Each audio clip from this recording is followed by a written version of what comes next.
Hello and welcome back again to my YouTube channel, The Mommy Jaja Vlogs. For today's video, magbabahagi ako ng pampaswerte sa sugal. Kung kayo ay mahilig na tumaya at pumunta sa mga sugalan, pero wala namang chance na manalo, palaging umuuwing luhaan, gawin at subukan ang pampaswerte na aking ibabahagi. Kung kayo ay panatiko at mahilig sa mga pampaswerte at para magkaroon na kayo ng tsansa na manalo sa anumang sugal na inyong tinatayaan o pinupuntahan, panoorin lamang ang video na aking ibabahagi. At kung hindi kayo panatiko sa mga ganitong pamamaraan, i-skip lamang ang video na ito at humanap kayo ng video na gusto nyo. Maraming paraan ng pampaswerte na makakatulong para makaakit kayo ng swerte sa sugal. Napakasimple lamang ng mga sangkap at napakadali lang.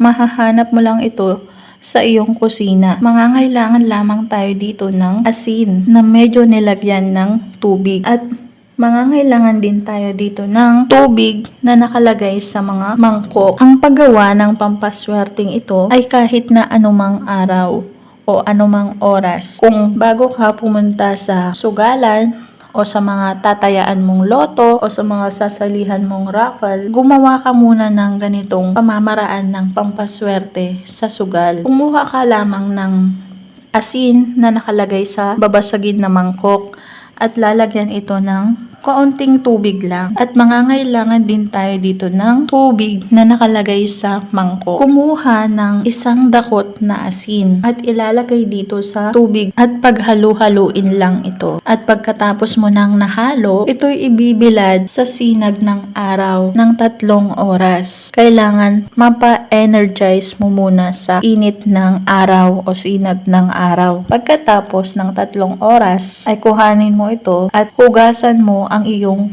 2 palad.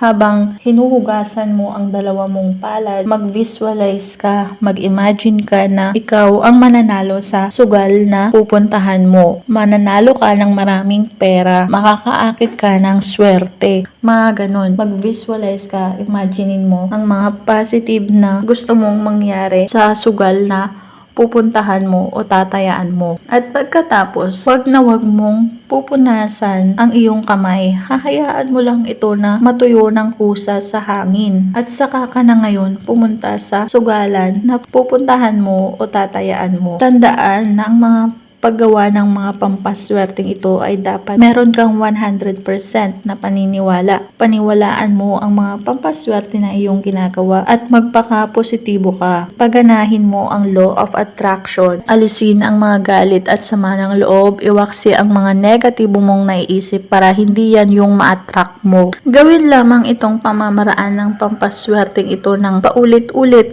kung ikaw ay tataya o pupunta na sa mga sugal para magkaroon ka ng tsansa at ikaw ang manalo sa sugal na pupuntahan mo. At pagkatapos itong pinaghugasan mo ay itatapon lang ito sa lababo dahil ito ay na-absorb na ang mga bad energy o malas na nakakapit sa iyong katawan. Kaya dapat mo nang i-dispose ito sa lababo o i-flush sa toilet. At ulit-ulitin mo lang ang pamamaraan na ito hanggang sa manalo ka. Tandaan na ang mga ganitong pamamaraan ay magsisilbing gabay at pampaswerte lamang. Tanging ang ating pagkilos, pagsisipag, pagtsatsaga, pagdiskarte, pagtatrabaho, at lalong-lalo na ang manalangin ng taimtim sa Poong May Kapal ang siyang makakatulong sa atin para tayo ay umunlad at magtagumpay sa ating buhay at matupad ang mga pangarap natin na yumaman. At kung nagustuhan ang videong ito, mag-like at mag-subscribe na para maging updated sa mga next video na i-upload tungkol sa mga pampaswerteng bagay-bagay.